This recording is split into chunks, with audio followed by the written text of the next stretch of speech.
Bienvenidos a las noticias de última hora.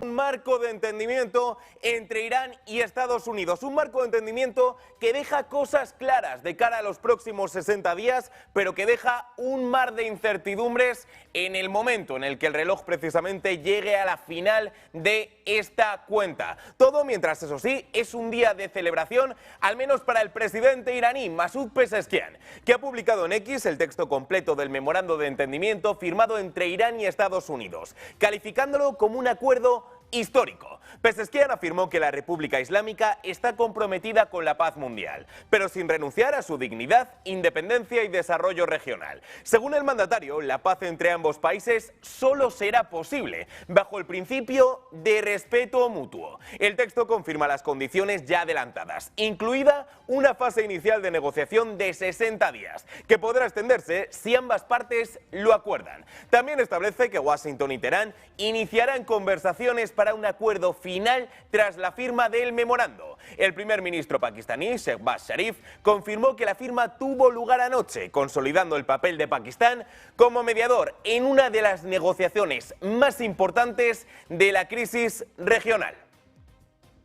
Y alguien que también está bastante contento es el presidente de los Estados Unidos, porque lo que parecía un conflicto enquistado se acelera por vía digital desde Versalles, provocando un desplome inmediato en los precios del crudo y un rally histórico en las bolsas asiáticas. El presidente de los Estados Unidos, Donald Trump, ahí lo tienen, confirmó este miércoles la firma de un acuerdo con Irán desde el Palacio de Versalles, en Francia, sin aportar detalles iniciales sobre la rúbrica. Su asesor, Dan Scavino, difundió posteriormente este vídeo en la red social X, donde se constata la firma del memorando por parte de Trump, quien acto seguido entregó el documento al secretario de Estado Marco Rubio ante los aplausos, entre otros, de Emmanuel Macron. Precisamente Macron reaccionó con esos aplausos que estábamos viendo. El documento fue remitido de inmediato por correo a Teherán. Por su parte, el Ministerio de Relaciones Exteriores de Irán ya había adelantado la firma electrónica de este texto, descartando de manera oficial su asistencia a la reunión presencial que se había programado inicialmente para este viernes en Zúrich.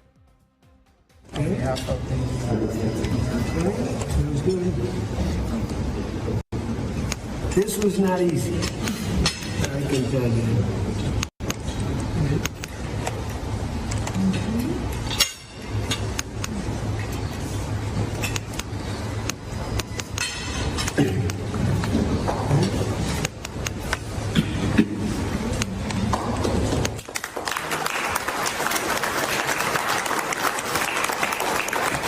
Tu atención mientras J.D. Vance aseguraba que sí, que la intención, el plan sigue siendo viajar a Suiza, pero ojo, que no sabe cuándo. Si les parece, vamos a seguir hablando de reacciones, porque el presidente ruso, Vladimir Putin, ha celebrado el acuerdo alcanzado entre Estados Unidos e Irán para poner fin al conflicto militar y avanzar hacia un futuro pacto de paz, al considerar que puede contribuir a estabilizar la situación en Oriente Medio y el Golfo. Putin afirmó que Rusia acoge unánimemente con beneplácito los entendimientos logrados por Washington y Teherán, y subrayó que la firma del documento por parte del presidente estadounidense Donald Trump y del mandatario iraní Masoud Pezeshkian permite esperar que se trate de una base sustantiva para futuros acuerdos. El líder ruso señaló que Moscú mantiene posiciones similares o incluso idénticas con otros actores internacionales en muchos de los asuntos que afectan al mundo actual, especialmente en lo relativo a Irán. Asimismo, expresó su confianza en que la situación regional se estabilice tras el acuerdo, algo que, según dijo, tendría un impacto positivo no solo en Oriente Medio, sino también en los mercados mundiales de energía y alimentos. Вокруг Ирана. Мы единодушно приветствовали договоренности иранской и американской сторон о прекращении военного конфликта и о работе над параметрами будущего мирного соглашения. Полагаем, что тот факт, что документ подписан был главами государств, господином Трампом и господином Пезeshkian, тоже дают основания рассчитывать на то, что это будет документ, который ляжет, серьезный документ, который ляжет в основу будущих договоренностей. Рассчитываем, что обстановка на Ближнем Востоке и в Персидском заливе стабилизируется, что благоприятно скажется в том числе на globальных энергетических и продовольственных рынках. Y estamos hablando de reacciones, pues atención, porque se espera que el líder supremo de Irán, Mojtaba Khamenei, emita en breve un mensaje sobre el fin y, de hecho, cómo se ha conseguido ese memorando de entendimiento con Estados Unidos en la televisión estatal. Es lo que aseguran ahora mismo medios iraníes, que están apuntando a que Mojtaba Khamenei en apenas unos minutos se espera que se dirija a la población iraní para explicar los detalles sobre ese memorando de entendimiento entre Estados Unidos e Irán. Un Mojtaba Khamenei que seguro que está contento, y no tanto Benjamin Netanyahu, porque el primer ministro israelí, atención, estaría desplegando una estrategia de presión política y mediática en Estados Unidos, con el objetivo de influir en las negociaciones finales del acuerdo entre Washington y Teherán. Es lo que nos ha contado la CNN. De acuerdo con fuentes citadas por la cadena estadounidense, Netanyahu recurrirá a figuras mediáticas conservadoras afines a Israel, así como a senadores republicanos tradicionalmente alineados con las posiciones del gobierno israelí, para intentar modificar los términos del entendimiento alcanzado entre Estados Unidos e Irán. Entre los aliados que el mandatario israelí buscaría movilizar figura el comentarista y podcaster Mark Levin, quien criticó recientemente algunos aspectos del memorando firmado entre ambas partes, especialmente la posibilidad de destinar un fondo de reconstrucción de hasta 300.000 millones de dólares para Irán. Según las mismas fuentes, Netanyahu continúa considerando que Teherán no negocia de buena fe y mantiene sus dudas sobre la posibilidad de que las conversaciones desemboquen en un acuerdo definitivo que limite de manera efectiva el programa nuclear iraní.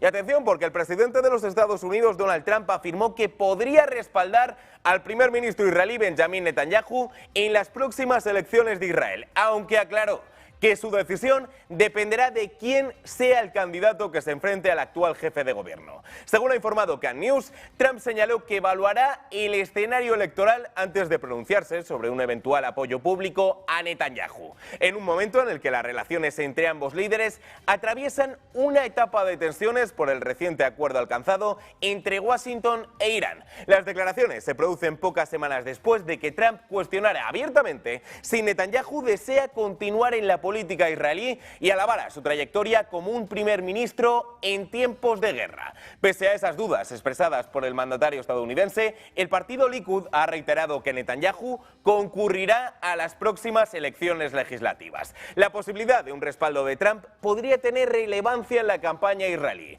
especialmente ante la consolidación de una alianza opositora encabezada por el ex primer ministro Naftali Bennett y otros dirigentes de centro y derecha que buscan desbancar a Netanyahu del poder.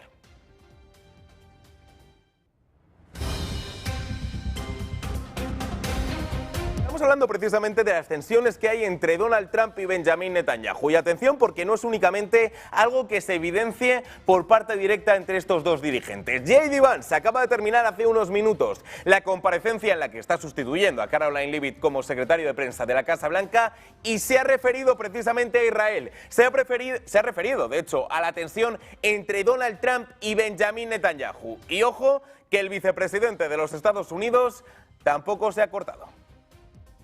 Now, I saw the Axios report, that Netanyahu is fuming. That's not reflective of the conversations that I've had with him, but maybe he's saying something to somebody else that he's not saying to me. What I will say, and this does bother me, is that you have seen people within Bibi's cabinet who have come out and attacked the deal, and in some ways very personally attacked the President of the United States. And I guess my message to them would be twofold. Number one, Donald J. Trump is the only head of state in the entire world who is sympathetic to the nation of Israel at this moment in time. And he happens to be the head of state of the world's superpower. If I was in the cabinet of the Israeli government, I might not be attacking the only powerful ally that I have anywhere left in the entire world. And the second message I would give to some of those cabinet members, Bibi, to his credit, has not gone down this path, but to some of these cabinet members in Israel who are attacking the President of the United States, the other thing that I would say is that over the last 3 months, 2/3 of the defensive weapons that have protected your homeland have been built by American hands and paid for by American tax dollars. The problem for Israel is not Donald J. Trump. And anybody in Israel who thinks their biggest problem is the President of the United States needs to wake up and smell the reality of the situation that country is in. Thank you all. Pues precisamente ni J.D. Vance ni Donald Trump van a estar demasiado contentos al escuchar esta noticia de última hora, porque la cúpula política israelí ha autorizado a las fuerzas de defensa de Israel a abrir fuego en áreas situadas a lo largo de la línea azul, la frontera de facto entre Israel y Líbano, supervisada por Naciones Unidas. Es lo que asegura un periodista militar de Now 14. De acuerdo con la información, la decisión ha sido aprobada por las máximas autoridades políticas y será implementada mediante nuevos procedimientos operativos que serán comunicados a las tropas desplegadas sobre el terreno durante las próximas horas. Una medida que, ya saben, se produce en medio de una creciente tensión en la frontera norte de Israel, donde continúan registrándose incidentes de seguridad, intercambios de fuego y acusaciones mutuas entre Israel y actores armados presentes en el sur del Líbano. Bueno, pues veremos precisamente quién es el que acaba cediendo en esta cuestión y también en las agresiones de cara al Líbano. Y hablando de ceder, hemos hablado precisamente de ese memorando de entendimiento por parte del presidente de los Estados Unidos en Versalles. Un lugar, una localización que está acostumbrada a ver firmas de paz. Y también es una localización que lanza una pregunta.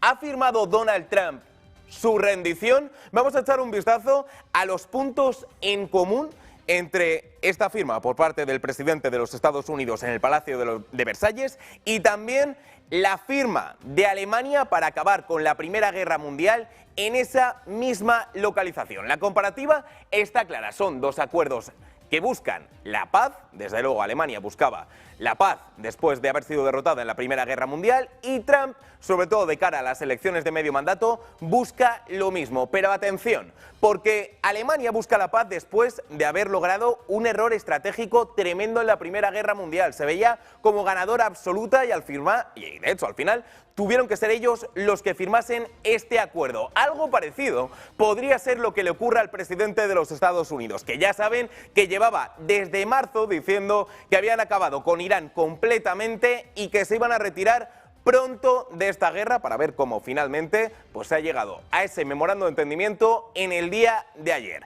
Y esto, claro, suscita una pregunta. ¿Quién es realmente el castigado con este memorando de entendimiento? Cuando se firmó este acuerdo en la Primera Guerra Mundial estaba claro que el gran castigado era Alemania. Alemania había intentado lanzar una ofensiva, no le había salido bien y ahora le tocaba pagar. Pues atención, porque en este caso no es Alemania quien se señala, pero es que tampoco a Irán. A quien se señala es a Estados Unidos. Al final, ¿por qué? Bueno, pues básicamente porque la situación del estrecho de Hormuz, en el mejor de los casos, va a ser la misma que antes de la guerra. Todo con un fondo de reconstrucción para Irán, con el levantamiento de sanciones para Irán y con un gobierno que sigue resistiendo después de la ofensiva por parte de Estados Unidos y de Israel. Y esto nos lleva precisamente al siguiente punto, porque al final el enemigo no ha sido doblegado en absoluto. Sí, Alemania sí lo fue durante la Primera Guerra Mundial, pero como saben, esta guerra tuvo una secuela que precisamente empezó también en parte Alemania. Pues con Irán precisamente está esta gran pregunta. Sí, por el momento está la paz, pero ¿quién dice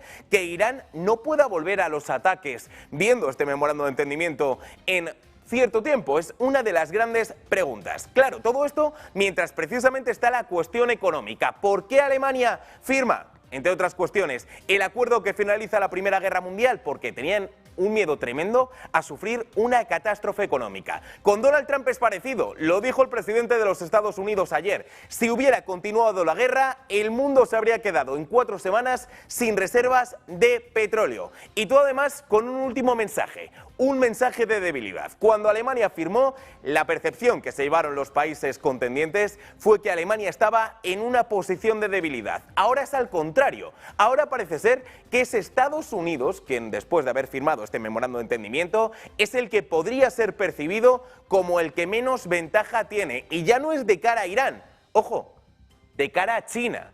¿Qué va a ocurrir ahora con Taiwán? porque sabíamos que una de las razones por las que China podría estar quizá conteniéndose era por el poderío militar de Estados Unidos, pero después de haber visto cómo les ha ido con Irán, ¿dará un paso adelante China? Estas son las hipótesis que podrían relacionar esa firma de Alemania en el Palacio de Versalles con la firma realizada por el presidente de los Estados Unidos. Todo mientras seguimos mirando a otro conflicto, a la guerra en Ucrania. Y atención, porque Ucrania precisamente ha lanzado en el día de hoy uno de sus mayores ataques con drones contra Moscú desde el inicio de la guerra a gran escala, con cerca de 200 drones dirigidos contra la capital y su región metropolitana. Según el gobernador regional, Andrei Borovov, al menos 17 personas resultaron heridas en Moscú y sus alrededores como consecuencia de este ataque. Uno de los objetivos alcanzados fue la refinería de petróleo de Kapotnia, situada en el sureste de Moscú, que fue golpeada por segunda vez esta semana. Pese al refuerzo de las defensas aéreas en la capital rusa, los drones ucranianos lograron impactar en la instalación. Esta refinería es una de las infraestructuras energéticas más importantes de Moscú y su nuevo ataque confirma la estrategia de Kiev de golpear centros clave del sistema petrolero ruso, buscando afectar la logística, el suministro de combustible y la economía de guerra del Kremlin. Todo además con el objetivo también de presionar a Vladimir Putin. I think share with all the leaders G7 meetings, and that was also important, the support for Ukraine, the air defense, how to prepare for the winter, and how to pressure Putin. That's great. Also, we had unanimity during G7 how to be strong, how to push Putin to dialogue, to ceasefire, to end this war. Y precisamente Volodymyr Zelensky ha confirmado en el día de hoy que Ucrania volvió a atacar la principal refinería de petróleo en Moscú, en el segundo golpe contra esta instalación en apenas una semana. En un mensaje publicado en X desde Bruselas, Zelensky aseguró que las acciones de larga distancia ucranianas alcanzaron de nuevo la región de Moscú durante la noche. También difundió un vídeo en el que se observa la refinería envuelta en llamas y una densa columna de humo. El ataque se produce después de que la misma refinería ya hubiera sido alcanzada por drones ucranianos el martes, lo que apunta a una campaña sostenida contra infraestructuras energéticas rusas. Zelensky llegó a Bruselas tras participar en la cumbre del G7 en Evian, donde buscó reforzar el apoyo occidental a Ucrania y aumentar la presión sobre Moscú. El nuevo golpe confirma que Kiev está intensificando sus ataques de largo alcance contra instalaciones estratégicas rusas, especialmente refinerías y centros energéticos que alimentan la economía de guerra del Kremlin. Putin is not stopping this war. He insists on continuing it, so the pressure must grow. Every project supporting Ukrainian drones and our weapons production in Ukraine, and together, of course, with you, with partners, and every sanctions measure against Russia for this war, all of it must grow. And of course, we are ready to share our experience more actively. Already within our drone deal format, 15 NATO countries and 12 non-NATO countries are involved. These are different regions of the world, and we need to be active everywhere. Let us use today's meeting to discuss at the team level what is needed to speed up.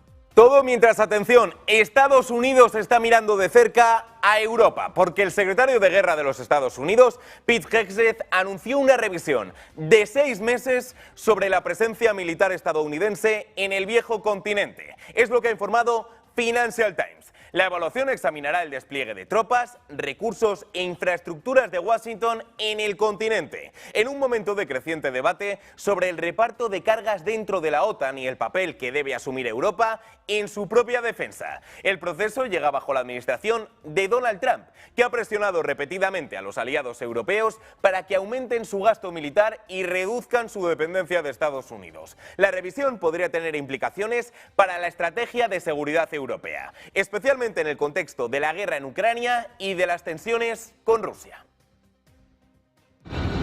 Publicly and privately, we're not going to allow freeloading anymore. Excuses don't count anymore. Our dues, our NATO dues, are contingent upon other countries stepping up. This is not a one-way street. And so this is not as if this is a new message from President Trump or from me. And that's why most countries are responding positively. both publicly and behind closed doors. It was great to hear country after country say we're going to meet our target, we're going to meet our target. There are still a few outliers, and we will be clear with them. And as we do this review, we'll change how we look at the continent as a result. Y aquí la cuestión, ¿puede llegar Ucrania y Rusia a un acuerdo? Bueno, el presidente de los Estados Unidos cree que sí. Donald Trump dijo en el día de ayer que recientemente ha mantenido buenas conversaciones tanto con el presidente ruso, Vladimir Putin, como con su homólogo ucraniano, Volodymyr Zelensky. Y recalcó que los dos líderes no saben cómo llegar a un acuerdo de paz. Creo que ambos quieren hacer algo, pero simplemente no saben cómo hacerlo, declaró Trump en una conferencia de prensa en Francia.